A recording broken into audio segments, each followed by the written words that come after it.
Assalamualaikum, selamat pagi, salam sejahtera buat kita semua.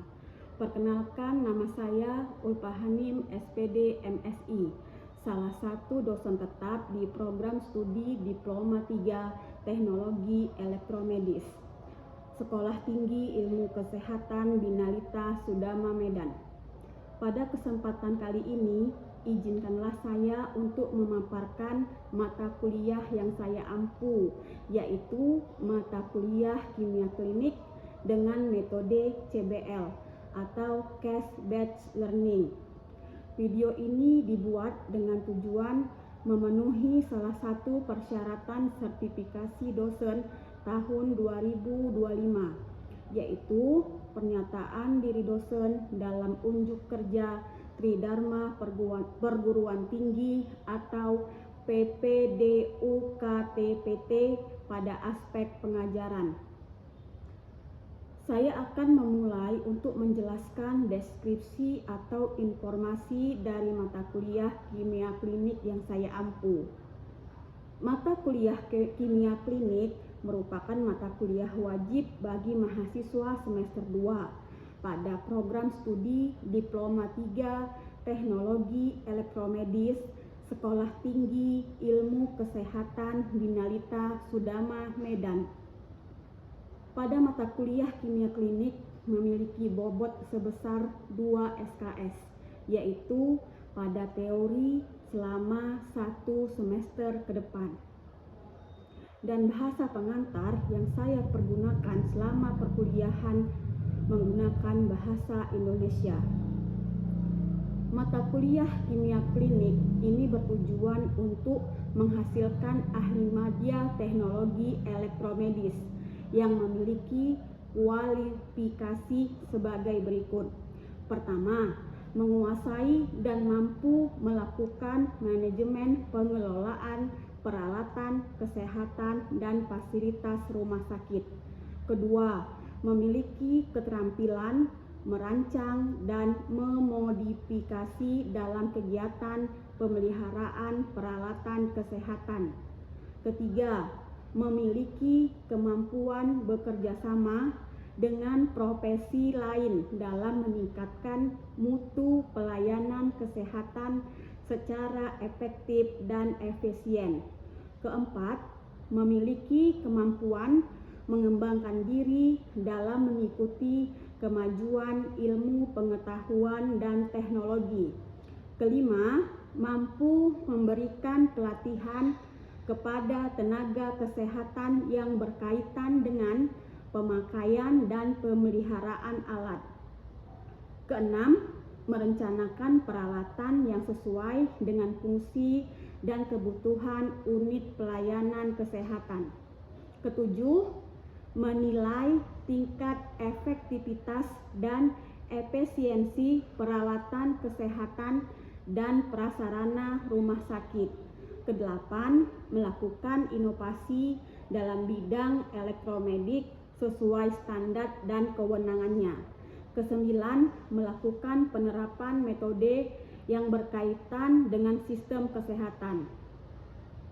Pada mata kuliah kimia klinik ini akan dibahas tentang beberapa materi pada program studi D3 Teknologi Elektromedis Sekolah Tinggi Ilmu Kesehatan Binalita Sudama Medan, yaitu yang pertama pengukuran, yang kedua massa, ketiga pengukuran suhu, keempat atom, kelima tabel periodik, keenam reaksi kimia, ketujuh densitas kimia, kedelapan kimia dalam tubuh. Adapun capaian pembelajaran yang dibebankan pada mata kuliah ini adalah yang pertama, mampu melaksanakan instalasi, mengoperasikan, melakukan pemantauan fungsi, melaksanakan pemeliharaan, melakukan troubleshooting dan perbaikan, melaksanakan upaya keselamatan dan kesehatan kerja, melaksanakan kajian teknis peralatan elektromedik, melakukan inventarisasi alat elektromedik, menganalisis data, menyusun laporan, serta menjamin alat elektromedik berfungsi sesuai spesifikasinya, serta menyusun laporan tertulis secara komprehensif sebagai rekomendasi tindak lanjut terkait peralatan elektromedik, teknologi sederhana, teknologi menengah. Yang kedua, menguasai konsep teoritis keamanan dan keselamatan kerja K3 secara passion safety, teknik komunikasi efektif, pengetahuan dan kemampuan untuk beradaptasi, pengetahuan dan kemampuan penyelesaian masalah, pengetahuan bidang kesehatan, pengetahuan dasar tentang etika profesi elektromedis, teknik yang terkait sarana dan prasarana fasilitas pelayanan kesehatan yang berhubungan dengan peralatan elektromedis, konsep perumusan masalah, teknik pengumpulan, pengolahan data, dan penulisan laporan, konsep integritas akademik, plagiarisme, konsekuensi, pelanggaran, dan upaya pencegahan.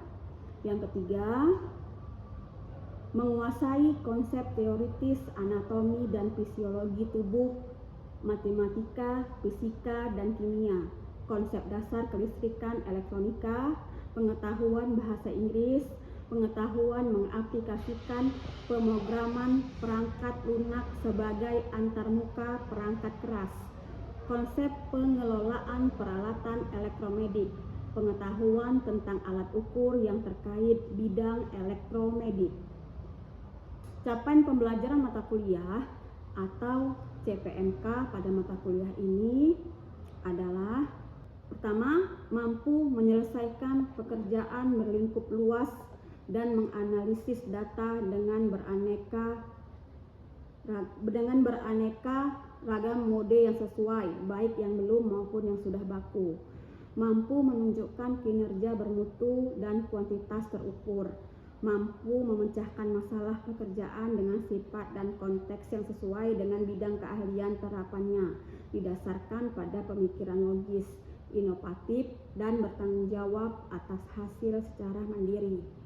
Keempat, mampu menyusun laporan hasil dan proses kerja secara akurat dan sahih, serta mengkomunikasikannya secara efektif kepada pihak lain yang membutuhkan. Mampu bekerja sama, berkomunikasi, dan berinovatif dalam pekerjaannya. Keenam, mampu bertanggung jawab atas pencapaian hasil kerja kelompok dan melakukan supervisi dan evaluasi terhadap penyelesaian pekerjaan yang ditugaskan kepada pekerja yang berada di bawah tanggung jawabnya. Ketujuh, mampu melakukan proses evaluasi diri terhadap kelompok kerja yang berada di bawah tanggung jawabnya dan mengelola pengembangan kompetensi kerja secara mandiri. 8. Mampu mendokumentasikan, menyimpan, mengamankan, dan menemukan kembali data untuk menjamin kesahihan dan mencegah plagiasi. Adapun sistem pelajaran pada mata kuliah kimia klinik ini dilaksanakan secara sinkronus dan asinkronus dengan sistem pelajaran aktif, diskusi kelompok, dan penugasan secara mandiri dan penugasan secara kelompok. Pembelajaran mata kuliah ini dilaksanakan selama 16 minggu. Pada 7 minggu pertama proses perkuliahan, pada minggu ke-8 diadakan ujian tengah semester.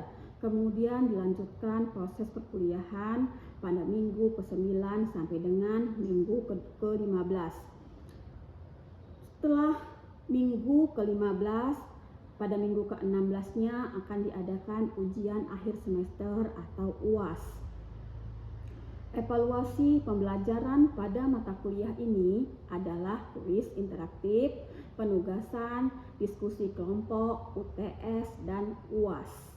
Bobot mata kuliah yang saya ampu adalah kuis banyak 10%, penugasan 25%, kehadiran 5%, ujian tengah semester 30%, UAS 30%. Demikian yang bisa saya sampaikan pada mata kuliah kimia klinik yang saya ampu pada program studi Diploma 3 Teknologi Elektromedis Sekolah Tinggi Ilmu Kesehatan Binalita Sudama Medan. Berikut saya tampilkan cuplikan proses pembelajaran yang saya lakukan dengan tatap muka di dalam kelas. Selamat pagi, selamat siang. Siang, Bu.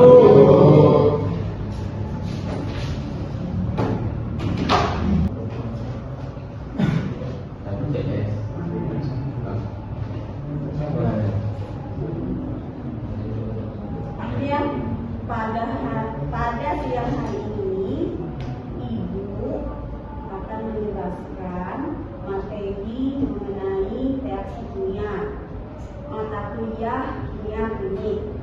Seperti biasa, sebelum kita masuki mengenai reaksi kimia, terlebih dahulu Ibu tanya kepada kalian, apa itu unsur kimia? Kimia zat. Keren.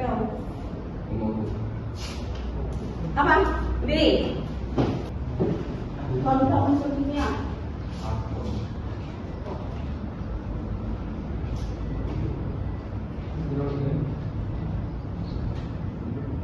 Apa ini? Hidrogen. Kembali lagi ke reaksi kimia. Kalau kita dapat reaksi itu bagaimana? Kalau dikatakan reaksi berarti ada aksi, ada reaksi kan? Ada reaktan, ada produk. Biasanya reaksi itu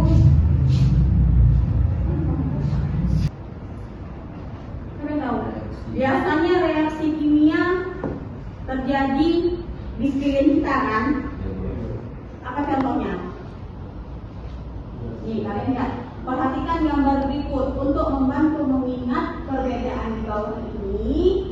Di situ ada perubahan kimia, ada perubahan fisika. Kemudian ini paku berkarat, pencernaan, mendidih, memotong. Di situ di gambar sudah dapat diperhatikan perubahan kimia, pembakaran, kemudian pembusukan, kemudian paku berkarat, pencernaan. Kan kalian kan makan melalui metabolisme sampai terjadi kotoran ke feses yang keluar melalui anus. Itu merupakan perubahan kimia. Kalau perubahan fisika, kalian lihat ada itu es mencair, kemudian kertas dirobek, air mendidih, kemudian kayu dipotong. Kalau perubahan kimia itu biasanya dia menghasilkan zat jenis baru tanpa bisa kembali lagi ke bentuk awal. Kertas dibakar menjadi karbon, dapat tidak kembali lagi menjadi kertas? Ya, oke. Buah yang membusuk bisa nggak kembali dalam bentuk segar? Tidak bisa. Paku berkarat karena oksidasi udara bisa tidak kembali lagi ke bentuk semula? Paku berkarat. Gimana caranya?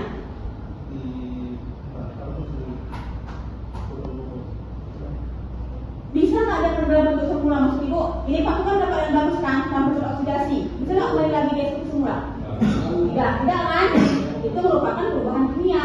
Dia menghasilkan zat jenis baru seperti kalian. Dari bayi, balita, kemudian remaja, dewasa, tua, manusia, meninggal. Dapat nggak kalian hidup lagi? Itu merupakan perubahan kimia. Kalau perubahan fisika dari sini, es mencair, dapat nggak kembali ke bentukan? Bisa. Kertas robek, menghasilkan zat jenis baru nggak? Tidak kan? Robek bisa disambung kembali kan? Walaupun dia dalam keadaan utuh. Air mendidih kita matikan, bisa nggak kembali dia dingin? Bisa. Kayu dipotong. Kan tidak menghasilkan zat jenis baru kan? Jadi bisa nggak kalian simpulkan apa itu perubahan kimia dan apa itu perubahan fisika? Apa Umam? Perubahan kimia dia membentuk zat baru, kalau fisika dia tetap zatnya seperti itu. Oke, kita lihat di sini. Perbedaan utama dari perubahan fisika dan kimia adalah kalau perubahan fisika, perubahan utama dari perubahan fisika dan kimia adalah adanya zat baru yang terbentuk dalam perubahan kimia. Ingat ya, ada zat baru yang terbentuk dalam perubahan kimia. Kemudian yang artinya zat yang kita gunakan di awal perubahan akan memiliki sifat yang benar-benar berbeda dengan zat yang dihasilkan setelah perubahan kimia terjadi. Apa tadi contohnya? Coba kalian lihat. Contohnya apa? Nasi yang telah dimasak tidak dapat diubah kembali menjadi beras. Apalagi di situ kejadian ini disebut irreversible. Oksigen? Jadi, oksigen sama ini. CO2 dengan hidrogen. Dia bukan dulu tadi menghasilkan karbon dari hidrogen. Coba lihat.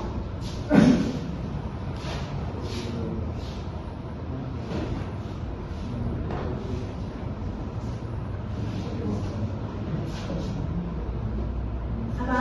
Umam?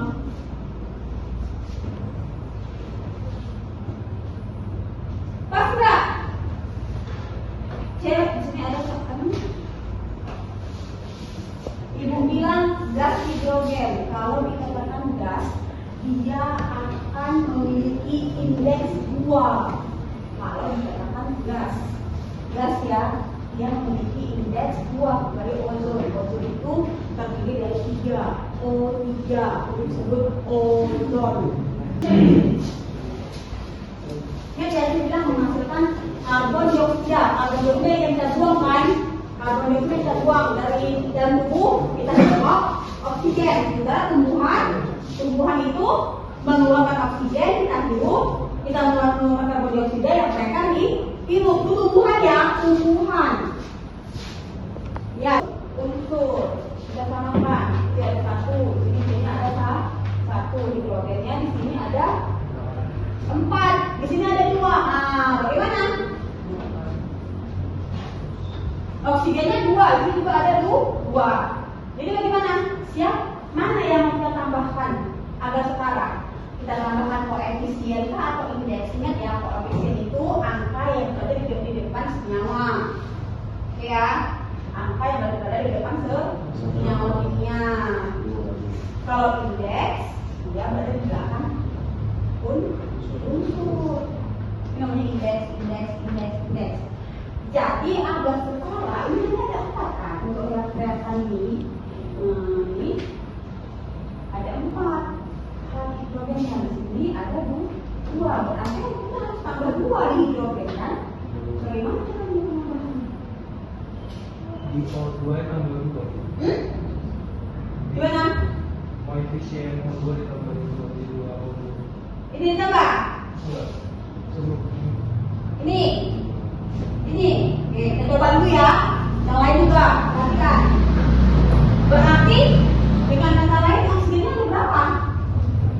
Oke, ada 4.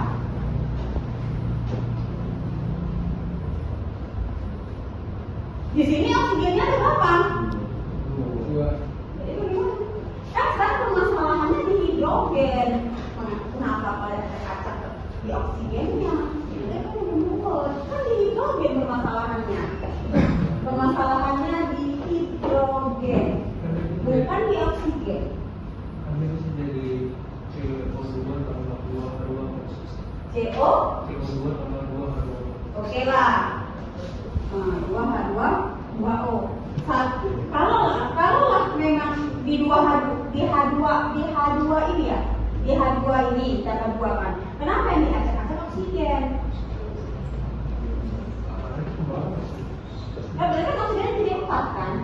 Sekarang kita kembali ke awal. Oksigen berarti Bu 2. Tadi Umar mengatakan tambahkan 2 Bu. Di koefisien hidrogen. Jadi berapa ini? 2 kali 2. 2 kali 2? 4. Coba kita lihat lagi. Di reaktan karbon ada 1. Hidrogen juga ada 1. Oksigen 2. Hidrogen ada 2.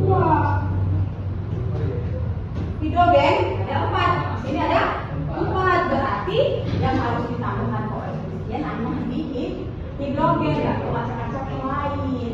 Sampai di sini sudah paham? Kalau Ibu kasih lagi contohnya, sudah pahamkah? Apa lagi contoh yang lain?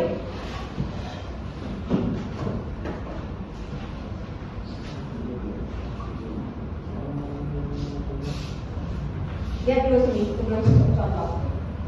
Di wujud zat itu dalam penulisan simbolnya dalam persamaan kimia adalah seperti berikut. Ada dia padat, simbolnya S. Dalam bahasa Inggrisnya solid. Kalau dia cair, simbolnya L. Bahasa Inggrisnya liquid. Kalau dia gas, simbolnya G. Dalam bahasa Inggris gas.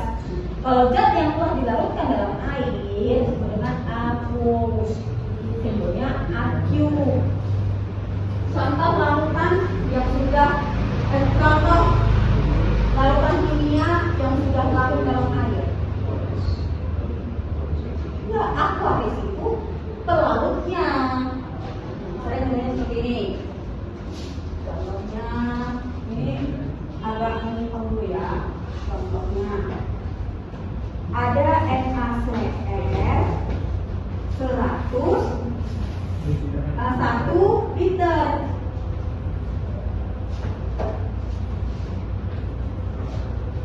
Berarti zat pelarut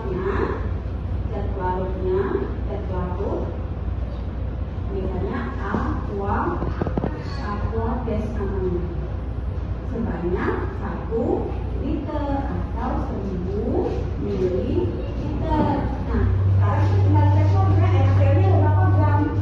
Misalnya NaCl 100 gram dilarutkan dengan 1 liter air. Nah, ini yang perlu jenis-jenis reaksi kimia. Ini ada reaksi kombinasi dan sintetis. Apa itu Coba baca?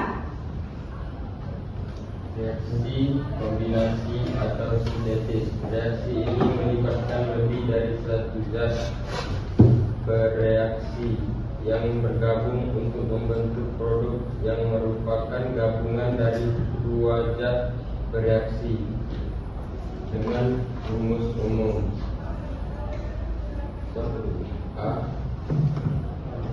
A bereaksi dengan B menghasilkan AB.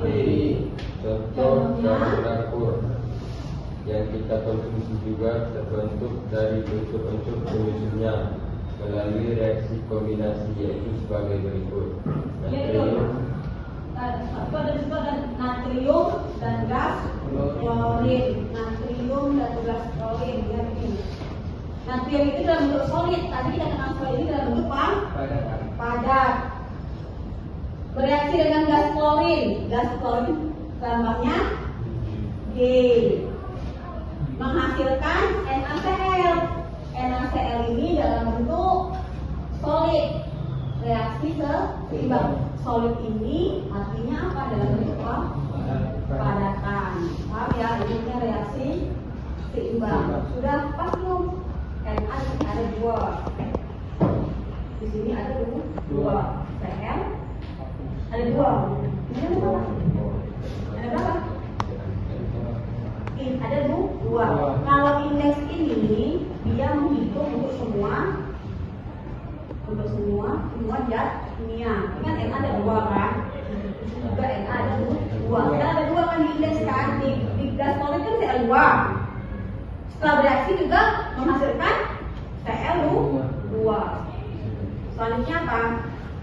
Reaksi penguraian atau dekomposisi. Baca apa pengunjung? Dua, reaksi penguraian atau dekomposisi. Jika reaksi pemilihan adalah proses pembentukan, maka reaksi penguraian adalah kebalikannya, yaitu suatu zat atau senyawa yang lebih kompleks atau lebih besar diuraikan menjadi zat baru yang lebih sederhana. Bentuk persamaan reaksi penguraian secara umum adalah AB menghasilkan A plus B. Contoh reaksi penguraian air menjadi gas hidrogen dan gas oksigen berikut 2H2O. Aquades dan aquabides. Mengapa aquades dan aquabides digunakan untuk melarutkan zat kimia? Hanya sekali.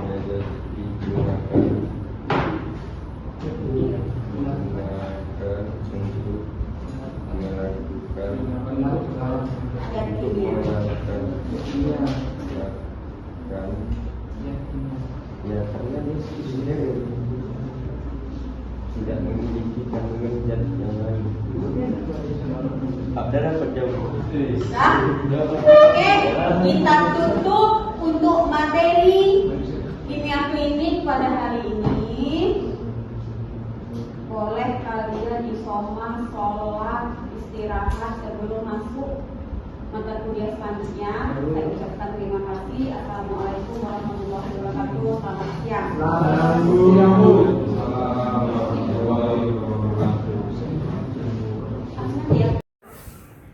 Demikianlah deskripsi singkat dan cuplikan proses pembelajaran mata kuliah kimia klinik yang saya ampu di program studi teknologi elektromedis Sekolah Tinggi Ilmu Kesehatan Binalita Sudama Medan. Semoga dapat memberikan gambaran mengenai kinerja pembelajaran yang saya lakukan, khususnya program studi elektromedis Stikes Binalita Sudama Medan. Sekian dan terima kasih. Wassalamualaikum warahmatullahi wabarakatuh.